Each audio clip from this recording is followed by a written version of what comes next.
Now, the next barrier to communication is the comprehension of reality. In fact, different comprehension of reality. The point is, we don't perceive reality in the same way. I mean, it's one of those things that is not really fixed. We all have our, our way of perceiving things. It's kind of just come to, I mean, there are many factors that contribute to how we perceive and interpret a message. Sometimes, well, that's psychology. It could be, well, it's complex, okay? And that is the reason why two people can look at the same picture and have different interpretation. Two people can listen to the same story and come out with the same or rather different things. You watch a movie with your friend, the actor says something funny, you laugh, you look at your friend, he's not laughing, and then you're like, wait, did you miss the joke? And you try to repeat the joke to them, and then they're like, okay. And then you continue watching the movie, and 2 minutes later they're laughing, like, what are you laughing? Now I got the joke. See, it happens. Okay, so the point is reality tends to be different, and that becomes a barrier if the way you perceive the information, okay? If you want people to see or rather to get the message in one way and they end up getting it in another way, then you see what's going on there is that we just have different way of perceiving what might appear to be the same reality. How does this take place mostly in communication? Number one, through abstracting.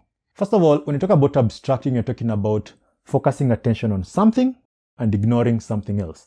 That is a good thing because, if you're going to be successful on most things, you need to know what to focus on and what to ignore.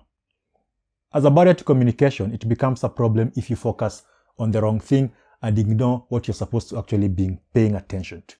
That becomes a problem to communication. So to avoid that, what do?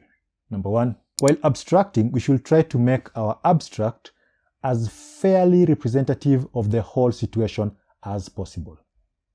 And number two, we should realize that other communicants can pick different ideas and facts from the same situation, and we should be mentally prepared to consider what they have to say about it. The other way that reality can sort of affect how we receive information is through things like slanting or stereotypes. I mean, we create various types of stereotypes. All politicians are blah, blah, blah. All cops are, or all police are, blah, blah, blah. I mean, the question is, do you know all politicians? Do you know all police? All men are. Women tend to. But the point is, we do that. I mean, for some reason, it has an evolutionary benefit.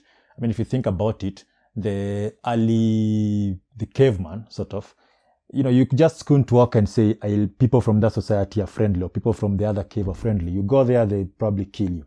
And so it kind of helped you to just assume they're dangerous and then don't go there. But then the problem is that sometimes our stereotypes are fairly out of place. And so that becomes a problem, especially if you're communicating, when you already have this preconceived notion about the person. And so you don't even listen to what they have to say. So that can affect how you communicate. And that becomes a barrier to communication.